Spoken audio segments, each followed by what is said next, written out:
Boa tarde. Estamos aqui para gravar mais um GCast Saúde. Hoje eu estou com um convidado aqui, que é um Dr. Ícaro Bertescini. Ele é neuropediatra e a gente vai conversar um pouquinho sobre autismo. Mas antes disso, não esquece, se inscreve aí no canal, aciona o sininho das notificações e deixa aí seus comentários, suas sugestões aí para os próximos podcasts, tira suas dúvidas, aproveita aí que a gente está trazendo profissionais de excelente qualificação aí para tirar suas dúvidas. E antes disso, vamos de algumas dicas aí de saúde mental. Aproveitar aí que janeiro está terminando, o janeiro branco que está aí. Claro que não se fala de saúde mental somente nesse período. Saúde mental tem que se falar todo dia, né? Mas vamos lá. As dicas tenha um propósito de vida e haja com coerência para alcançar ele. Administre suas emoções e cuide dos seus pensamentos. Deixe um tempinho para fazer algo que você gosta e que você faz bem. Vibre com as pequenas conquistas e busque ajuda do profissional se for necessário. Não tenha vergonha. E lembre-se, você não tem superpoderes. Você tem limites. Reconheça eles. Organize seu espaço de trabalho, seu quarto, a sua casa. Aproveite esse início de ano, que se você ainda não fez no final do ano, e começa organizando aí o seu espaço. E ajude o próximo, da forma que você conseguir, mas ajude o próximo, isso faz bem para você. Então vamos lá. Doutor Ícaro, prazer recebê-lo aqui, uma boa tarde. Boa tarde, Larissa, o prazer é meu. Se você quiser colocar para a gente, doutor, já onde você está atendendo, a tua formação, para já o pessoal que não te conhece, acho que é poucos que não te conhecem aqui em Cascavel, hein?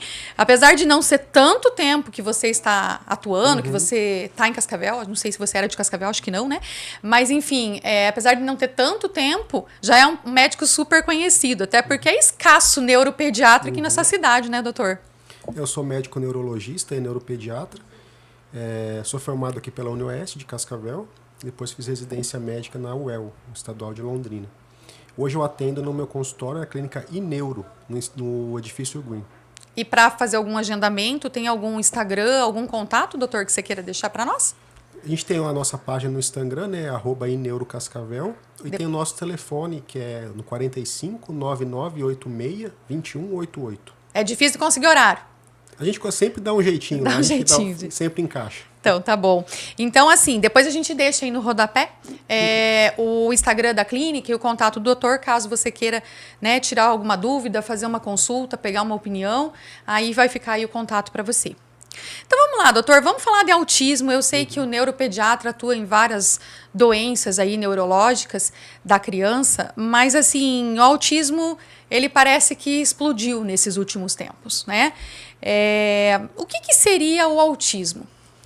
O autismo ele entra dentro de um grupo, né, de transtornos neuropediátricos que chama transtornos do neurodesenvolvimento.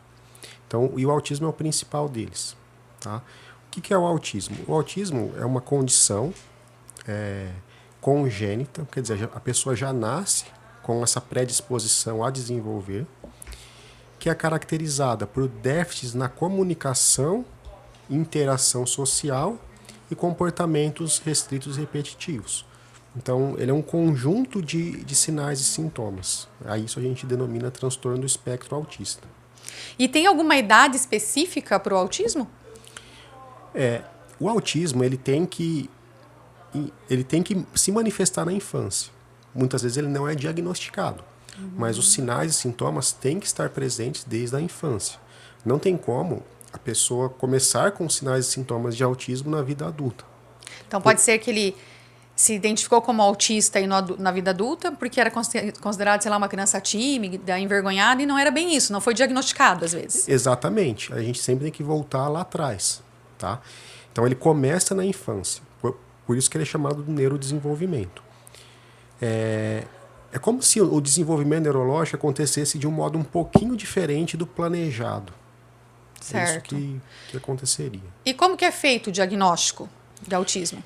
O diagnóstico, a gente não tem uma idade mínima para fazer o diagnóstico. O que a gente sabe é que a gente tem certezas do diagnóstico. Por exemplo, se eu pegar uma criança com 1 ano e diagnosticar ela com autismo, eu tenho 50% de chance de estar errando esse diagnóstico.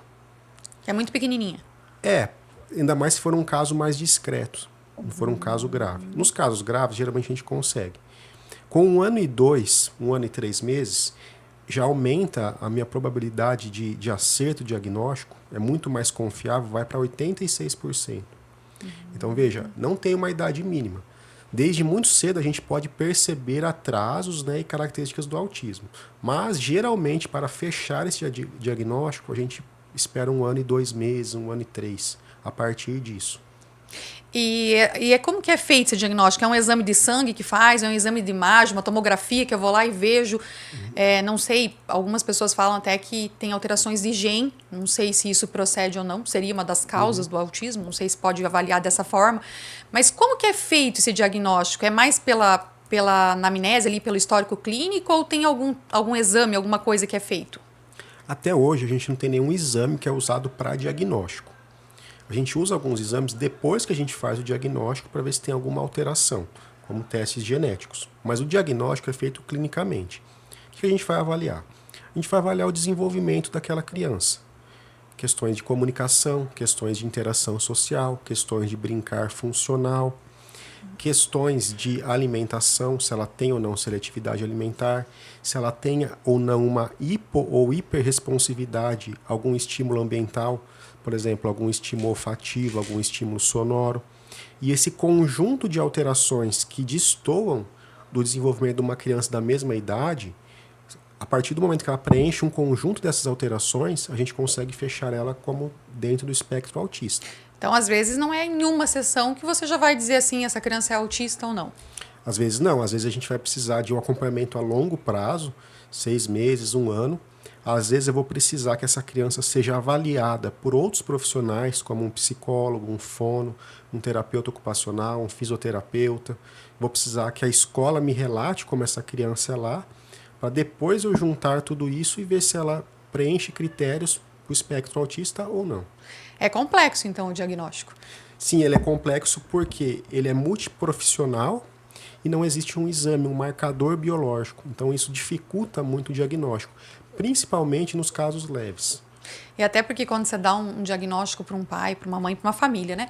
Seu filho é autista, isso, de uma certa forma, pesa, né? Porque hoje, não sei, a gente vê muito assim o lado...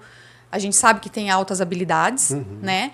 Mas eu não sei, às vezes acho que até o altas habilidades aqui em Cascavel em especial, não sei, em outras cidades, talvez até seja mais difícil de trabalhar, porque ter clínicas que tenham esse cuidado, essa dinâmica para trabalhar com altas habilidades também não deve ser fácil. Mas mesmo com atrasos, que é onde a maioria das clínicas aí acabam trabalhando, não deve ser fácil para um pai e para uma mãe receber um diagnóstico num primeiro momento. Eu acho que se impacta como algo, às vezes, negativo. Né? O autismo, ele tem uma cura específica? Não existe uma cura. Na verdade, a gente não busca uma cura para o autismo. A gente busca melhorar essas disfunções que a pessoa apresenta, aquela dificuldade na comunicação, aquela dificuldade na interação social, aquele atraso na fala, por exemplo, melhorar essas questões, mas não que ela vai ser curada do autismo.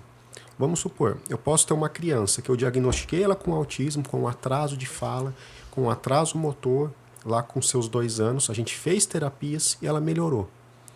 Ela pode ir bem até a fase da adolescência, que ela precisa de uma interação social melhor e ela começa a apresentar outros conflitos.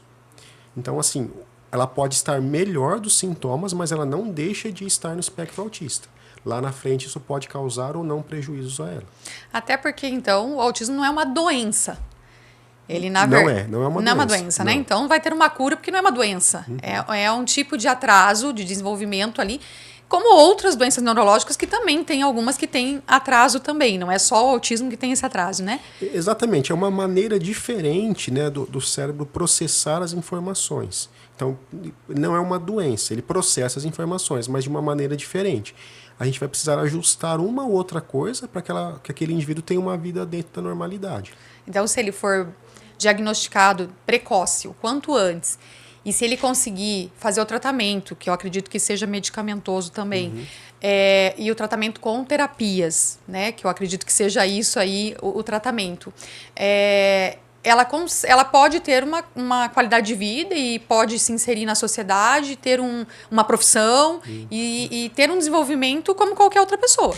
É exatamente isso que a gente busca, né? Dar toda a funcionalidade àquela pessoa. Uma vez diagnosticado, a gente vai avaliar quais são as áreas que ela mais precisa, né? E vai direcionar as terapias. Pode ser que uma criança com autismo precise acompanhar somente com fono. Pode ser, por outro lado, que ela precisa acompanhar com 4 ou 5 profissionais diferentes e usar mais que um medicamento. Então, a gente vai avaliar a necessidade ou não de um tratamento medicamentoso para ajudar ela nessas terapias e vai avaliar quais terapias ela vai precisar e por quanto tempo. Os pais, às vezes, são meio resistentes em dar medicação, né, doutor? Não, acho que só no autismo, mas a gente já trouxe vários profissionais aqui que a gente fala, ó, cuida, escuta o que o seu médico está falando, se ele está indicando é porque tem necessidade e precisa. Depois que eles dão o medicamento, daí eles acham uma bênção, daí eles veem que realmente o medicamento faz toda a diferença. Então, às vezes, claro, até por efeitos colaterais, a gente sabe que como qualquer outro medicamento, né, é uma droga ali que é necessária naquele momento, mas que vai ter alguns efeitos colaterais também. Mas, às vezes, também não quer dizer que vai tomar medicamento para o resto da vida. A ideia é medicar o mínimo tempo possível, casos de autismo. O que a gente vai tratar com medicamentos, né? Crianças ou adolescentes ou adultos com autismo?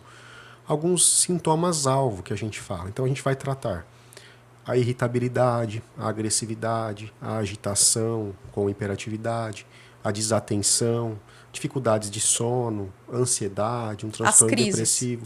A gente vai tratar alguma coisa que está vindo junto com o autismo, para melhorar aquilo e as terapias conseguirem agir melhor, os terapeutas conseguirem trabalhar melhor com aquele paciente. Até porque essas crises, cada criança, cada adolescente age de uma maneira, né? Às vezes a gente pensa que quando a gente fala em crise, que é quebrar tudo, que é, né, enfim, às vezes agressão ou autoagressão até, mas também tem crises aí que às vezes não são bem assim. Às vezes até ficam mais introspectivos, mais quietos. Mas assim, qualquer coisa que seja fora da normalidade, ou um excesso, ou muito baixo, aí tem que ser avaliado, investigado. O autismo ele pode levar, por exemplo, a comportamentos de agressividade, de irritabilidade, ou pode levar a alguns comportamentos mais introspectivos, como um transtorno depressivo, né, um transtorno ansioso, sintomas internalizantes que a gente fala. Então ele pode externalizar, né, com sintomas de agressividade, agitação, ou internalizar com sintomas de depressivos, ansiosos. E cada caso reage de uma maneira, então não tem uma fórmula mágica. Como eu disse, alguns pacientes nunca vão precisar ser medicados, outros vão precisar usar até mais que um medicamento junto. Às vezes tem uns que não medica. Muitos nunca precisam usar medicamentos. Às vezes é só as terapias, o tratamento. Exatamente. As terapias em todos os casos. É muito difícil não fazer nenhum tipo de terapia. Muito difícil. Pelo menos por um tempo ele vai ter que fazer algum tipo de terapia, até porque se ele não precisar de nenhuma terapia, não tiver... Porque assim, por que ele precisa de terapias? Porque ele tem algum comprometimento, algum prejuízo. Se ele não tem prejuízos, a gente até começa a pensar se realmente ele está no espectro autista. Entendeu? Então assim, pelo menos algum tipo de terapia por um tempo vai ter que fazer. Não quer dizer que vai ser pelo resto da vida. Tá? Muitas vezes a gente consegue melhorar muitas coisas e consegue dar alta para os pacientes. Eu mesmo já tive pacientes no meu consultório que eu já dei alta para eles. Olha só. Porque eles iam lá, já estava tudo bem, já tinham melhorado, tinha alguma outra coisinha assim mas que não que atrapalhava bastante eles. Eu deixei eles de alta. Eu pedi, qualquer coisa vocês retornam, mas a princípio já está bem. Então é isso que a gente busca. E numa crise? Se a criança tem uma crise aí, começa a ficar agressiva e tal, o que eu posso fazer assim num primeiro socorro, né? Porque às vezes é em casa, às vezes é na escola, né? Não tem assim, acho que um ambiente, às vezes uma festa de aniversário, num ambiente às vezes com mais pessoas. O que os pais ou enfim, algum responsável, um professor, o que faz nesse momento da crise da criança? Primeiro assim, toda crise, né? Crise que a gente está falando ser um comportamento de irritabilidade, agressividade de um paciente com autismo, ela tem um motivo. Muitas vezes a gente não acha qual motivo é, mas que sempre tem um motivo, tem. Primeira coisa, a pessoa, a criança, né, entrou em crise, você vai proteger ela para ela não se machucar, tá? E levar ela para um ambiente mais silencioso. Os disruptores ambientais, como sons, luzes, né, cheiros, podem piorar, né, uma crise ou até desencadear. Então você vai proteger ela e levar para um ambiente calmo, o mais calmo possível. Na hora não adianta você querer brigar com a criança, você querer dar bronca, ela não vai conseguir entender isso. Depois da crise, depois que a crise passar, Aí você vai ter que conversar com os terapeutas que estão atendendo e com o médico que atende aquele paciente para ver quais serão os próximos passos. Importante levar essa informação, então, dos profissionais. A gente sempre pergunta, né, como que foi? Teve algum episódio de agressividade, irritabilidade, uma auto ou uma heteroagressão, né, se teve isso ou não, para a gente avaliar se vai precisar de algum medicamento, se vai ter que intensificar uma terapia. Né, às vezes, de 2 vezes por semana, vai ter que passar para 3, algum tipo de terapia, ou para 4. Vai depender do motivo da crise. Certo. E quais são os sinais de alerta? Por exemplo, assim, quem está nos assistindo aí e fala assim, nossa, não sei não. Às vezes é bebezinho. No bebê já tem algum alerta, assim, que você olha? Eu falo um bebezinho mesmo, antes de 1 ano, então. Vamos colocar aí um bebezinho, sei lá, de 6 meses, 7 meses. Você já consegue ver algum alerta, assim, que eu tenho que ficar atento? Porque às vezes os pais não observam, mas às vezes um tio, uma tia, um padrinho, olha e fala assim, não sei, tem alguma coisa que não... E até a pessoa fica meio assim de falar ali para os pais. E eu já vi muitos casos que até foi quando foi para a idade escolar que o professor falou alguma coisa para os pais. E qual, assim, tem algum sinal de alerta ele muito bebezinho, assim, que eu já posso ficar meio atento, que vale a pena, às vezes, pensar numa avaliação, mesmo que seja ali com 1 ano de idade, mas já tem que ficar meio atento? O autismo em crianças menores de 1 ano, ele se manifesta como um atraso do desenvolvimento. Então, você vai ter atrasos de fala. Por exemplo, uma criança com 1 ano não está falando pelo menos 3, 4 palavrinhas, a gente já considera um certo atraso. Uma criança lá com seus 4, no máximo 6 meses, que não faz contato visual, a gente já chama atenção. Ou uma criança que tem atraso motor. Uma criança que com 1 ano não está andando, ainda dando os primeiros passinhos, nem que for apoiado, uma criança que atrasa para engatinhar, que atrasa para firmar a cabeça, qualquer atraso, tanto motor quanto de fala, chama atenção para o diagnóstico de autismo. Não é específico, pode ser outras coisas, mas uma vez que a gente vê isso, a gente vai ter que avaliar para autismo. Então vamos supor, chega lá um paciente, uma criança de 10 meses, que eu já observo algum atraso nela, um atraso motor, um atraso de fala, um atraso de interação, eu já vou encaminhar aquela criança, mesmo não tendo um diagnóstico, para uma intervenção, para uma estimulação. Depois, de um certo tempo, eu vou reavaliar ela e ver se realmente ela está no espectro autista ou não. Mas eu não vou esperar, vou esperar lá 2 anos, 1 ano e meio para fazer alguma coisa. Assim que a gente identifica o atraso, a gente já encaminha para a estimulação. E assim, aquele olhar fixo, às vezes, para um determinado objeto, quando é muito pequenininho, também pode, às vezes, ser algum sinal? Na internet você vê bastante vídeos, né? O pessoal falando, o autismo estava presente desde criança. Aí tem lá, por exemplo, uma criança de 3 meses olhando a mãozinha, né? Mas isso é um comportamento típico para um bebê, né? Não dá para dizer que só por isso. Não dá para dizer que só por isso, né? As principais características são o atraso na fala e o atraso motor em crianças menores de 1 ano. E essa questão da criança, às vezes... Vamos dizer, uma criança pequenininha de 1 aninho, que seja, então, quando ela insiste numa rotina, ela começa a ficar irritada quando alguma coisa não sai exatamente naquele mesmo contexto que ela estava acostumada. Isso também ou isso é um mito? A rigidez às rotinas é uma característica do autismo, tá? Só que não só isso, você precisa ter um conjunto de características. Só que a gente tem que ter em mente também que, vamos supor, se mudar a rotina para mim é muito mais fácil do que se mudar a rotina para uma criança mesmo típica. Então, você tem que avaliar de acordo com a idade. Às vezes muda de cidade, muda as pessoas. É ruim para qualquer criança, vamos colocar assim, num primeiro momento. Exatamente. Você precisa avaliar de acordo com o tipo de rotina que mudou e com a idade da criança. Entendi. Porque senão a gente vai falar que todo mundo tem autismo. Verdade. Né? Então a gente tem que cuidar avaliar com esse super diagnóstico. Exatamente. É uma coisa que a gente tem cuidado e tem debatido bastante. Porque se eu falar assim, vou dar uma lista de sintomas, né? Vocês que estão assistindo, façam um X se tem ou não. Tem um monte de testezinho na internet, hein? Exatamente. Com certeza, uns 30% das pessoas vão pontuar uma outra coisa. Por quê? Tudo que a gente encontra no autismo, a gente encontra na personalidade humana. Nem todo mundo gosta de uma interação social. Nem todo mundo gosta de interagir bastante. Mas não é porque aquela pessoa não gosta de interagir que ela está no espectro autista. Sim. Porque não basta só isso, ela precisa ter um monte de coisa. Nem todo mundo gosta de mudança de rotina. Sim, isso Aliás, é a verdade. maioria das pessoas gostam de uma rotina estruturada, né? Mas não é porque ela não gosta daquela mudança que a gente vai considerar aquilo para autismo. Vai ter que analisar um conjunto de características.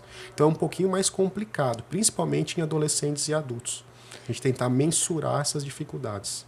E a dificuldade que eu já escutei falar algumas vezes, quando eles estão um pouquinho maior, que já estão na idade escolar, mas ainda ali 5 anos, 6 anos, não sei, quando está alfabetizando, a dificuldade com a letra cursiva, né? Porque primeiro aprende em caixa alta, que é aquela letra como se fosse toda De solta, forma, né? De forma. Depois que passa para cursiva, que é a que a gente escreve aí no dia a dia. Essa dificuldade, eles têm mesmo para assimilar essa questão da letra cursiva ou não? Tem. O que acontece? Dificuldade em coordenação motora fina, por exemplo, não são critérios para diagnóstico do autismo, mas estão presentes com uma prevalência alta no autismo. Tanto dificuldade de coordenação motora fina, quanto dificuldades de aprendizado. Então, no autismo você pode ter um transtorno de coordenação motora. Então a criança é um pouquinho mais desengonçada. Cai mais. Cai mais, não tem tanta coordenação. Tanto uma coordenação motora ampla, por exemplo, vai jogar futebol, jogar algum esporte, tem uma dificuldade para fazer isso, quanto fina. Às vezes caminha na ponta do pé, né? Isso, para escrever, por exemplo, para fazer uma atividade manual mais fina. E você também pode ter, junto com o autismo, transtornos de aprendizado, que são mais comuns na população autista. Disgrafia, por exemplo, uma dificuldade na escrita, uma dislexia, dificuldade para leitura, descalculia para fazer contas. Então, não que o autismo causa isso, mas o autismo traz consigo outros transtornos, que muitas vezes acabam comprometendo mais que o próprio autismo. Entendi. E às vezes daí precisa tratar essas comorbidades, isso que está junto. Isso, exatamente. Às vezes a gente precisa focar no tratamento dessa comorbidade para melhorar aquelas do que dificuldades. especificamente o autismo. Exatamente. E essa questão que até no adulto diz que o autismo tem uma dificuldade de entender assim ironias, né? Ou até assim, esses intermeios, esses ditados, às vezes que o pessoal usa brincando, até que às vezes nem é uma brincadeira tão agradável, mas enfim, diz que o autismo tem assim uma dificuldade maior, tanto na adolescência quanto na vida adulta. É isso mesmo? Isso acontece. Isso entra dentro das dificuldades de comunicação. Quando eu falo em comunicação, eu não estou falando só de eu falar ou não. Eu posso estar falando de simples nuances da comunicação. Eu falar com você em um tom mais irônico e você não conseguir perceber. Ou alguém gritar comigo, tá bravo comigo, eu não conseguir perceber que aquela pessoa está irritada comigo. Isso tem também. Isso existe. O que acontece é um comprometimento no autismo, chama teoria da mente. O que quer dizer isso?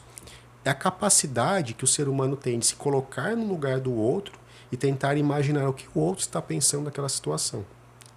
Como chama isso? Teoria da mente. Teoria da mente. O nome é teoria da mente. Então isso está comprometido no autismo.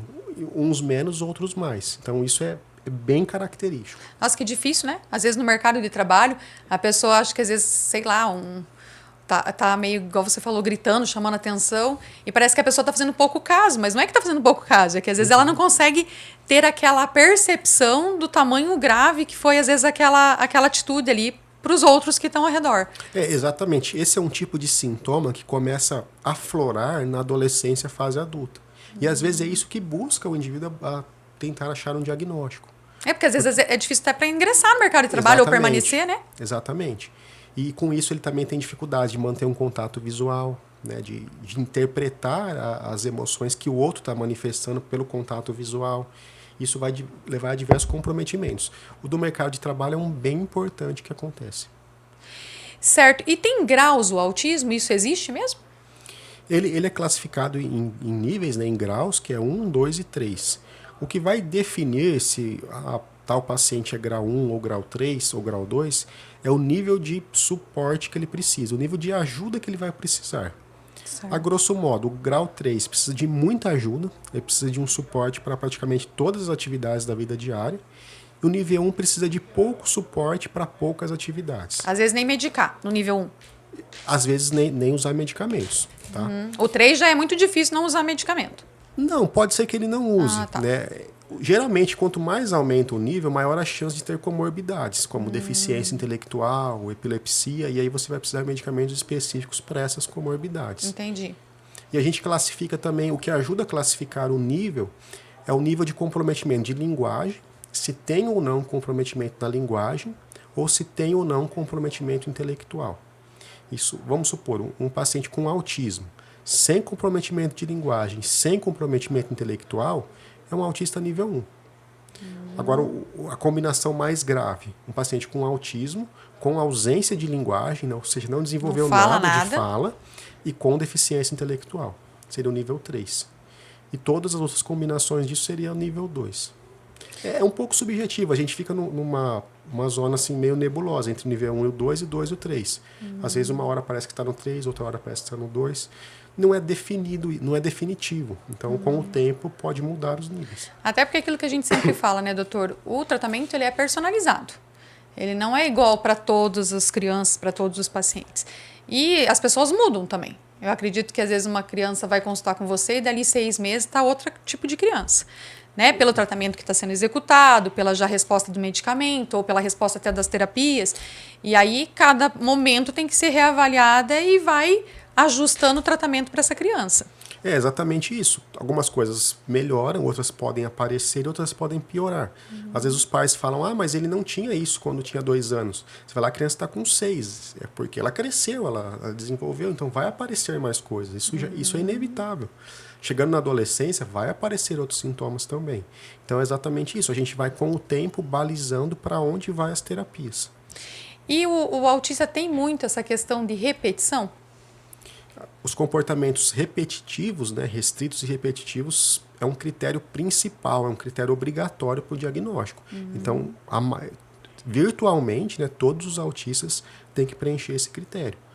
Repetição de rotinas, repetição...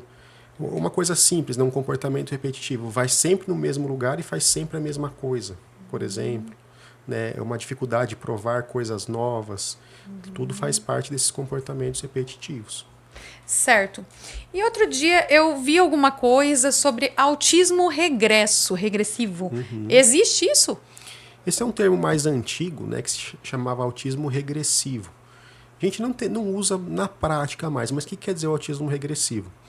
Com 1 ano e meio a 2 anos, às vezes um pouquinho antes, um pouquinho depois, algumas crianças desenvolvem normal até essa idade, e a partir daí começam a regredir. Vamos supor, a criança com 1 ano está falando umas 4 palavrinhas, com 1 ano e meio está falando cerca de 50 palavrinhas, aí ela simplesmente para de falar e desaprende o que ela já tinha aprendido. Então não é um regresso do autismo. Não. É um regresso do desenvolvimento da criança. Entendi. É um regresso da parte neurológica. Por que acontece isso? No autismo, principalmente nesses casos de autismo regressivo, você tem uma coisa chamada poda neural. A criança nasce com milhares de sinapses, conexões cerebrais. Com 1 ano e meio, 1 ano e meio, 2 anos, nesse período, nesse primeiro ano, o cérebro ele vai selecionando as melhores conexões, fortalecendo elas e vai excluindo as conexões ruins. No autismo, nos casos regressivos, é como se acontecesse ao contrário isso. Ele eliminasse conexões boas e fortalecesse conexões ruins. Então você começa a perder o que já ganhou. Então, mas aí tem tratamento também. Também tem tratamento. Então, para fazer esse ajuste de... Exatamente. É muito importante, esses casos, o mais rápido possível, começar uma terapia de intervenção para poder tentar evitar ou minimizar essa regressão. E a ecolalia, né, que é essa repetição também na fala, os padrões, estereotipias, né, também é comum no autismo? Mas não são só do autismo também. Não são só do autismo, né? Ecolalias falam bastante a favor de autismo, tá? Não são obrigatórias. O que é a ecolalia? É você repetir algo que já escutou. Então não é só repetição de rotina, repetição de fala também. Ecolalia é uma repetição de fala, né? Por exemplo, você pode ter uma ecolalia que é imediata. Você fala assim, doutor, você vai vir aqui hoje? Eu falo hoje. Eu repito a última palavra ou as últimas que você falou. Essa é uma repetição imediata. Você tem uma ecolalia que chama ecolalia tardia, que o paciente vai repetir uma coisa que ele escutou ontem, anteontem, uma fala de desenho, e sem função muitas vezes. Vai surgir do nada aquela frase. Vai surgir do nada. Tá? Sem por exemplo, um contexto eu específico. tenho um paciente que ele tá conversando, você fala assim, tudo bem? Ele fala, tudo bem. Eu assisti o Papai Urso. Então ele faz uma ecolalia junto com isso. E tem um outro tipo de ecolalia, que esse é o mais interessante, que o paciente com autismo ele usa uma frase pronta com alguma função, que é uma ecolalia mitigada, que é o nome dela. Por exemplo, eu peço para o paciente assim, tudo bem com você? Ele fala assim, tudo bem, mamãe. Porque ele está acostumado a falar com a mãe dele. Aí ele usa aquilo lá comigo. Mesmo sabendo que você não é a mamãe. Isso. Com uma certa função. Entendeu? Então, esses tipos de nuances de fala falam muito a favor de autismo. Não são exclusivos. Não é porque tem isso que está no espectro autista, mas chama bastante atenção. E as estereotipias, quando a gente vê que aquela criança fica se chacoalhando, balançando, ou fica com a mãozinha balançando, enfim, isso seriam as estereotipias. Oh, meu Deus! Estereotipias? Isso é uma estereotipia motora. Então, são movimentos repetitivos. De balançar, de girar. Às vezes eles ficam... Isso, de pisar na ponta do pé, qualquer tipo de movimento repetitivo. Também não é exclusivo do autismo. Você pode ter uma criança normal que tem estereotipias. Certo. E aí, mas aí assim, quando a gente vê que essas estereotipias estão muito presentes, também é necessário que veja se a medicação está ajustada, se ele está fazendo as terapias, porque também eu não posso ficar deixando isso para frente, fazer de conta que eu não estou vendo. Se for só estereotipia, o paciente vai ter que ser avaliado se ele tem estereotipias dentro do espectro autista ou tem só estereotipias. Se ele tem dentro... Se ele tem um autismo com estereotipias, muitas vezes a gente não faz uma intervenção para as estereotipias, tá? A não ser que elas estejam prejudicando o desenvolvimento. Uma vez eu escutei que isso aí até era um sinal que a criança desenvolvia crise quando começava essa repetição. Pode ser? Pode ser um sinal. Ela começa com estereotipias, quer dizer que ela vai entrar em crise. Pode ser que ela faz aquilo lá e não entre em crise. A gente não faz uma intervenção para excluir essas estereotipias. Maioria das vezes. A não ser que aquilo lá está prejudicando o desenvolvimento. Se você vê que está tendo esses balançares, sempre está dando crise quando... Aí a gente vai tentar ver o motivo que ele está fazendo isso. Tá. Então, sempre a crise, a primeira coisa, na verdade, é tentar descobrir o que está causando a crise. Exatamente. E afastar o que está ocasionando a crise nele. Exatamente. Tirar o gatilho para a crise. Né? Certo. E quando a gente fala em autismo, não tem como a gente não ter ouvido falar das terapias aí do ABA, do Denver, né? Ou até das terapias de psicomotricidade, enfim. Você recomenda essas terapias? Em que casos que essas terapias são as melhores? Porque o ABA, a gente sabe assim que tanto o ABA quanto o Denver, às vezes tem que ir 5 vezes na semana, né? Repetição mesmo, né? Naquele formato de baiazinha, de menor, né? Ali com a caixa da criança, com o que é necessário para ela a repetição. O Denver é para as crianças um pouquinho menorzinha também, num outro contexto, num outro cenário, mas também tem que ir várias vezes também para essas terapias. Lá na clínica a gente tem o parque sensorial também, que acaba sendo um ABA humanizado, a gente coloca assim, né? Mas acaba tendo uma quantidade de repetição grande para essas crianças, né? Para eles realmente terem um sucesso nessa terapia. É uma terapia que você costuma recomendar? Sim, a gente recomenda bastante, tanto o ABA quanto o Denver. Vai depender de caso a caso. Tá? Quanto maior o comprometimento, maior a carga de terapias, né? A carga horária e o número de terapias. Então, não obrigatoriamente, também isso é importante, tal paciente tem autismo, ele obrigatoriamente tem que fazer o ABA. Né? Ele pode estar no espectro leve e pode ter que fazer uma terapia cognitivo-comportamental, por exemplo. Tá? Então, vai depender do comprometimento. Essas terapias que você citou, o ABA e o DEME, são para casos com atrasos, né? Principalmente crianças com atraso, ou adolescentes já com que permanecem esses atrasos. São os graus mais severos. Os graus mais severos, geralmente. Certo, que daí precisa um número maior de dias, de tempo de terapia e mais profissionais também. Uma carga horária maior de terapias. E aí, autismo são N terapias aí, fisioterapia, como você colocou, fonoaudiologia, psicologia, terapia ocupacional, nutricionista, quando tem a seletividade alimentar em especial, né? Apesar que eu acho que às vezes também desenvolve algumas compulsões alimentares. Aí eu não sei se é por mais questão de medicamento, que medicamento aumenta um pouco essa fome, mas enfim, às vezes essa parte aí também do ajuste, né, da alimentação. E aí tem a psicopedagogia que entra também, musicoterapia, hoje a gente escuta bastante, assim, o pessoal com um resultado legal aí também, né? São N profissionais aí que estão envolvidos em todo essa questão do autismo, né? Exatamente, e vai depender de caso a caso quais terapias são recomendadas, né? A gente sempre direciona para as principais terapias. É melhor fazer mais terapias do que ele precisa do que fazer um monte de terapias profissionais diferentes, um pouquinho de cada um, e no final nada fazer efeito. Certo. Então, cada caso a gente vai direcionar para o que mais precisa naquele momento. E aí, às vezes, já vai melhorando de uma, daí se fica um pouquinho de uma outra coisa, passa para Exatamente, outra tem e vai alta de indo. uma e vai para outra, então é isso que é nosso papel, né, principalmente do médico, de selecionar quais são o conjunto de terapias para aquele paciente. Até porque tem que respeitar o limite da criança também, né, doutor? Às vezes você colocar também uma criança ali uma tarde inteira fazendo uma terapia, ele também não vai render, não vai produzir, né? Às vezes ele tem que ir mais vezes, num menor tempo, para que ele realmente tenha uma resposta, porque ele cansa, é igual a gente for fazer algo o dia inteiro, vai para uma academia, né? Você fica ali 1 hora na academia e já deu 2 horas. Imagina você ficar 4 horas todos os dias na academia, você não... Aí tem os ajustes de horários. A gente tem que reduzir um pouquinho os horários, aumentar, trocar o horário. Às vezes a criança está fazendo, por exemplo, no final da tarde, ela já está cansada, às vezes tem que puxar para o início da tarde. Aí vai depender de caso a caso, né? Esses ajustes. Mas com certeza precisam ser feitos. Certo. E aí, em relação aos pais e os professores, qual que é o papel aí dos pais quando ele tem uma criança autista que faz lá o tratamento medicamentoso, faz as terapias? Qual é a função dos pais? Eles têm alguma função específica? E dos professores na escola? Porque às vezes é uma dificuldade dos professores também, de lidar com aquela criança autista no meio, às vezes, de 20 crianças que estão ali. Qual que é o papel aí dos pais ou dos professores? Os pais, eles têm que participar do tratamento, né? Então, o pai, ele tem que buscar com todos os profissionais que estão acompanhando a criança, né, orientações parentais, para ele trabalhar em casa também.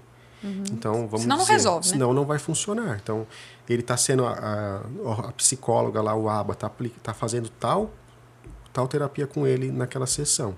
Ele vai ter que passar para o pai para ele replicar em casa também.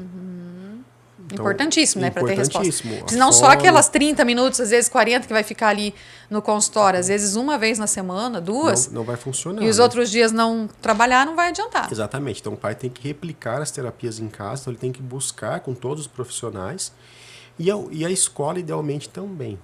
Tá? Crianças com autismo, geralmente, são um pouco mais difíceis na escola. Tanto de comportamento, né, que você pode ter alterações comportamentais, quanto de aprendizado. Então, muitas dessas crianças vão precisar de um professor de apoio, né? Que é mais um profissional dentro da sala de aula para ajudar exclusivamente aquela criança. Para adaptar as atividades para ele. Exatamente. Não para fazer para ele. Não para fazer para ele, para fazer junto com ele, né, e adaptar. Certo. E existe uma causa para o autismo, doutor? Porque a gente falou um pouquinho aqui da parte genética, que às vezes vocês, né, pesquisam depois, não é o que vocês usam para diagnosticar, mas pesquisam. Essa questão hereditária, realmente, porque você diz que é congênita, a criança nasce com isso, sendo autista, ela não é algo que se pega, né? Essa questão hereditária, ela é realmente necessária ter para que eu considere um autista? Algumas medicações podem fazer com que ocorra o autismo. A idade de pais, a gente já escutou isso, às vezes pais assim com uma certa idade, e aí tem filhos, e aí tem filhos autistas. O que realmente é verdade nisso? O que se sabe dessa questão da causa do autismo? A gente sabe que ele é multifatorial, que não existe uma única causa, né, que leva ao espectro autista, mas a gente sabe que tem questões genéticas, tá, que podem ser hereditárias ou não. Isso que causa um pouco de confusão. Por quê? Não é porque é genético que veio do pai ou da mãe, porque pode começar naquele indivíduo. Então, você tem uma questão genética. Quando a gente fala em questões genéticas, tem diversas alterações genéticas que levam a um quadro de autismo. Vou dar um exemplo fácil. Por exemplo, a síndrome de Down. É uma síndrome que, dentro da síndrome de Down, você aumenta muito o risco de existir o autismo. Então, ele pode ser um Down e ter autismo também. também. Isso, é muito comum acontecer isso. Chega a 25%. Né? Então, é muito mais comum do que na população geral. Quer Nossa, dizer, isso se sabe desde quando? Porque o autismo nem era tão falado. E o Down é uma síndrome, sei lá, que... isso é conhecimento de pouco tempo atrás, né? De 15, 20 anos. Então, mas fora essa, né, você tem muitas alterações que causam. Então, tem a questão genética e tem fatores de risco ambientais. Quais são? A idade do pai avançada, hoje já se sabe, o pai acima de 35 anos, a chance dele ter um filho e o filho ter autismo é um pouco maior, tá?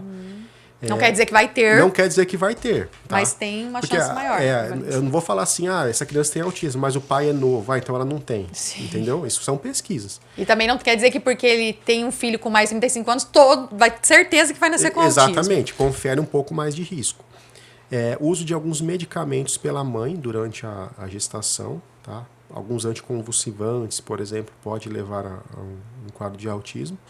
Aumentar a chance, né? Obesidade materna parece que está um pouco associado também. Mas são todos estudos, a gente não tem nada definitivo. Né? A gente não consegue ainda mensurar esse risco. Não tem como colocar numa calculadora, esse casal. Então, o homem tem tantos anos, a mulher tem tantos anos, a mulher usa esse remédio, o homem usa esse, qual que é a chance de ter autismo? Não existe isso. A gente sabe que confere risco, mas a gente não tem como mensurar isso ainda. Certo. E essa questão das vacinas? Que o pessoal fala que tal vacina que pode, né, realmente a criança nascer com autismo. Essa questão de excesso de telas, a gente já falou várias vezes aqui, né, que já está repercutindo e talvez a repercussão ainda seja maior e complicado mais para frente essa questão de excesso de telas. A falta do carinho dos pais, de mostrar afeto, isso é mito ou é verdade? Vamos lá. A questão das vacinas, né? Isso foi provado já que não tem nenhuma relação, tá, com nem a do Covid. Nem a do Covid, nenhum tipo de vacina. Então, vacinas não conferem nenhum risco para desenvolvimento do autismo. Outras questões, por exemplo, né, quais são as outras mesmo? Excesso de telas. O excesso de telas. O excesso de telas ele leva a atrasos. Tá? Então, não que o excesso de telas causa autismo, mas eu posso ter duas situações. Eu posso ter uma criança que ela é autista nível 1 e ela é exposta muito a telas e com isso ela perde estímulos ambientais pelo tempo de exposição a telas que ela começa a piorar os sintomas do autismo. Ou eu posso ter uma criança que não está no espectro autista que de tanto ela ser exposta a telas, ela vai apresentar alguns atrasos do desenvolvimento. Mas atraso vai ter, isso já é claro. Geralmente sim, quanto maior o tempo de exposição, maior a chance dela ter atraso. Então, excesso de telas causa atraso, não que causa autismo. Entendi. Entendeu? Então, é basicamente isso. E a questão da falta de carinho, do afeto dos pais? Do abraçar, beijar, dizer que ama? Quando começou as pesquisas do autismo, né, durante muito tempo se falava nisso, né, que o autismo era causado, que era doença de ricos, né, era assim que se chamava. E era causado pela falta de contato das mães com a criança. Deixava muito com babá. Que eram chamadas mães de geladeira, né? Que elas não passavam afeto para a criança. Isso não existe, tá? Isso é mito. É mito. Só que a gente tem que colocar só uma aspas aí. Só que a falta de estímulo em casa, tanto do pai quanto da mãe na criança, também leva a atraso. Certo. Por exemplo, você conversar com a criança, você brincar junto com a criança, você levar a criança para passear. Essa negligência, né, de cuidados com a criança também leva a atraso. E isso para tudo, né? Isso para tudo. Indiferente de autismo ou não. Exatamente. Então, a criança pode ter simplesmente um atraso de fala porque ela não tem estímulo em casa. Então, quando você quer ter um filho, você tem que saber que a tua vida vai mudar para sempre, né? E que você realmente precisa destinar um tempo de qualidade com o seu filho. Não dá pra gente terceirizar tudo, né, gente? A gente nunca vai achar alguém que substitua pai é pai e mãe é mãe. Ninguém vai substituir por mais carinho que os avós, ou uma babá, ou a escola possa produzir para aquela criança. É necessário, né? Exatamente. A criança precisa de estimulação, né? E isso começa em casa, né? Doutor, e as comorbidades? A gente falou as comorbidades são algumas doenças que podem aparecer no autismo. Você já falou aqui da epilepsia, que é as convulsões, né? Você falou um pouquinho da síndrome de Down, que aí eu não sei se é o autismo que leva o Down, ou o Down que leva o autismo, ou as duas estão meio juntas, né? Mas, enfim, o TDAH. TDAH, que é o déficit de atenção e hiperatividade, também é comum a gente ver em autistas. Ele é bem mais comum no autismo. Isso mudou há pouco tempo. Há pouco tempo atrás, você não poderia falar que uma pessoa com autismo tivesse TDAH. Eles eram excludentes. Mas aí se viu que é ao contrário, que é muito comum o TDAH em pacientes com autismo. Então, o TDAH é uma comorbidade, né? O transtorno déficit de atenção e hiperatividade é muito frequente. Epilepsia, transtornos de aprendizado, deficiência intelectual, transtornos gastrointestinais, por exemplo, como síndrome do intestino irritável, diarreia crônica, constipação. Então, Ansiedade. os transtornos psiquiátricos, como transtorno de ansiedade, transtorno depressivo, a própria esquizofrenia, que é um quadro bem mais grave, é mais comum em casos de autismo. Então, Nossa, obesidade. É bem grande o leque aí de Exatamente. comorbidade. O número de comorbidades que você traz, né, no caso de autismo é muito grande. Então é por isso que às vezes não é um medicamento para o autismo, e sim para essas comorbidades, Exatamente. que essas trazem mais prejuízo ainda para o desenvolvimento daquela criança. Exatamente. Quando a gente medica, geralmente a gente medica alguma comorbidade. Entendo. Eu estava estudando um pouco antes de vir para cá e vi que nos Estados Unidos, aí uma criança a cada 36 que nasce, ou seja, 4 milhões aí da população é autista. No Brasil, diz que 1% aí seria autista, né? Teria o autismo. Isso seria em torno de 2 milhões aí da população. E aí saiu até uma lei recente aí em 2020, né? Romeu-Mion, que é para entrar no censo do IBGE esse cálculo, porque a gente hoje não sabe realmente quantos autistas a gente tem, né? A gente não tem esse número, tá? A gente tem as estatísticas que a gente tem são de trabalhos pequenos. Por exemplo, foi feito um trabalho na região de São Paulo, da capital, para estimar. Foi feito um trabalho em tal região do país, a gente não tem essa estatística. E esses números aí do CDC, né, dos Estados Unidos, possivelmente na próxima atualização vai estar menor. Então eles já estão falando que 1 para 25, 1 para 22 nascimentos, então isso vem cada vez mais estreitando essa estatística, né? E é importante esses dados, né, doutor? Muito importante. Se a gente tiver no Brasil, né, uma estimativa melhor, se consegue planejar mais, né? Principalmente no setor público, né? Porque uma criança que faz várias terapias, ela tem um certo custo, né? E parece que as cidades, eu não estou falando só de Cascavel, porque eu acho que Cascavel também, apesar de ser um polo de saúde, tem uma certa dificuldade aí de conseguir contemplar todas essas terapias, às vezes até por falta de profissionais no mercado mesmo qualificado. Então é algo que realmente precisa ser estimado, porque a gente tem que se preparar. Se for igual aos Estados Unidos, que você está falando que hoje, por exemplo, talvez já vá para 1 para 22 ou para 25, nós não estaremos fora dessa contagem, né? Então, aqui no Brasil deve ser uma contagem, pelo menos, aí meio similar. Então, a gente realmente precisa se preparar aí para atender esse público. Se você tem uma estatística melhor, né, você consegue planejar, né? O tanto de recursos que vai para essa área, o tanto de profissionais que você vai precisar contratar, então facilita muito. Essa questão, né, das terapias no autismo não é um problema só brasileiro, né? Isso nos Estados Unidos também. Uma vez eu vi uma aula de um pesquisador de lá, ele falou que o tempo entre uma criança ser encaminhada até ser avaliada por um especialista em autismo girava em torno de 2 anos.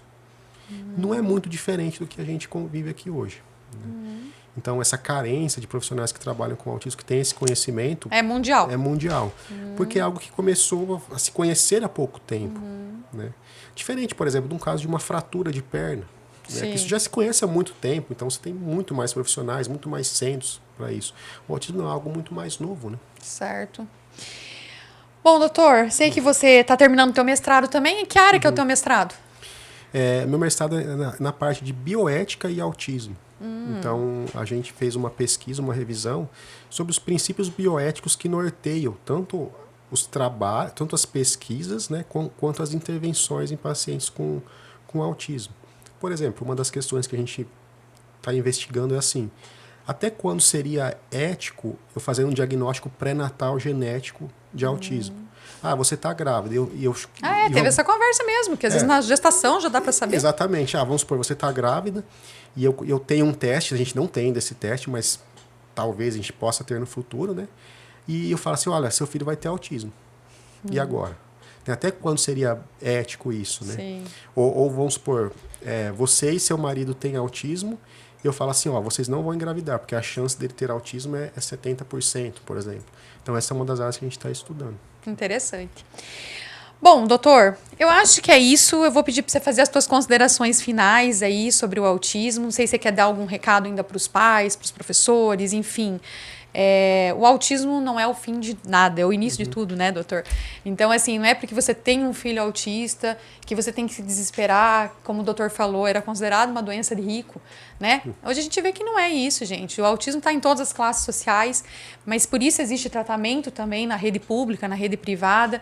E claro que tem muito que caminhar ainda, a gente viu aqui, se for pensar, o autismo é uma doença aí meio recente, não é uma coisa assim que a gente tem há tantos anos, né? Ainda está levantando essa estatística, ainda tem muita coisa para estudar, vocês viram que o doutor está fazendo um mestrado nessa área, então tem muita coisa para se descobrir, pode ser que daqui a uns anos a gente esteja conversando sobre esse tema e mude tudo praticamente que a gente falou aqui, né? Tem muita coisa para avançar ainda. Doutora, eu te agradeço por estar aqui, trazendo esse tema para a gente tão importante. Na acupuntura, porque a gente sempre fala da medicina tradicional chinesa aqui, o pessoal me pergunta, né, se é bom fazer acupuntura para autismo, e é o que você falou. Na acupuntura também a gente não trata o autismo em si, e sim o que está ali relacionado, né? Ajuda na parte de fala, junto com a fono, ajuda na parte de desenvolvimento, né? Se é uma criança que é muito ansiosa, muito irritada, a gente tenta controlar essas crises. Não é com agulhinha, deixando o paciente lá parado, igual no adulto, né? É diferente, é com laser, é com aurícula, é com outras terapias. Outras alternativas dentro da acupuntura. Mas assim, dá uma resposta bem positiva também, porque a gente trabalha com hormônios, né? Então, a gente sabe que quando a gente regulariza os hormônios aí, principalmente numa fase de adolescente, que tá tudo alterado, e no autismo não é diferente, ele não deixa de alterar os hormônios, né? De ter interesse sexual quando é uma criança na fase tudo é igual, né? Pode ser um pouquinho mais atrasado, um pouquinho adiantado, mas tem tudo isso. Então, assim, a gente equilibra essa parte hormonal, ou até no adulto. A gente tenta trazer ele, ajudar a trazer para o eixo aí, né? Então, a acupuntura também é indicado nesses casos aí, mas não é para tratar o autismo. Não existe uma agulha, uma sementinha que você vai colocar e vai tratar o autismo. E sim as comorbidades, o que está ali junto. E sempre como complemento ao tratamento médico. Ele não substitui o tratamento médico, a terapia de fono, de físio. Eu sou fisioterapeuta, né? Então, não vai substituir. Uma agrega a outra e ajuda no desenvolvimento. Então, eu gostaria que você colocasse suas considerações finais, se você quiser deixar algum recado para os pais aí, para os professores, que bastante gente acaba nos escutando, nos vendo. E aí eu já te agradeço de antemão e vamos trazer você outras vezes aqui, doutor, porque você sempre acrescenta muito aqui pra gente. Muito obrigado. Eu que agradeço o convite. Quando a gente fala em autismo, pense assim, é uma forma diferente de viver e ver o mundo. Às vezes, nós que vamos ter que se adaptar para conviver com pessoas com autismo. Eu sempre falo isso, o tamanho da prevalência. Então não é o fim do mundo, né? É o começo de muita coisa, a gente desconhece muitas coisas ainda. Né? Igual você falou, pode ser que daqui 2, 3 anos você me chame e tudo que a gente falou aqui mude. Né? Isso pode acontecer. Mas não é motivo de desespero. Tá? Tudo tem terapias, intervenções, medicamentos. Alguns casos são mais fáceis, outros mais difíceis, mas a gente sempre consegue melhorar alguma coisa para aquele paciente. É isso aí, pessoal. A gente vai deixar aí os contatos do doutor. E lembre-se, se você ficou com alguma dúvida, quer fazer alguma pergunta, pode comentar aí, colocar seu comentário, sua perguntinha que o doutor vai estar respondendo depois. E como vocês viram aqui, né?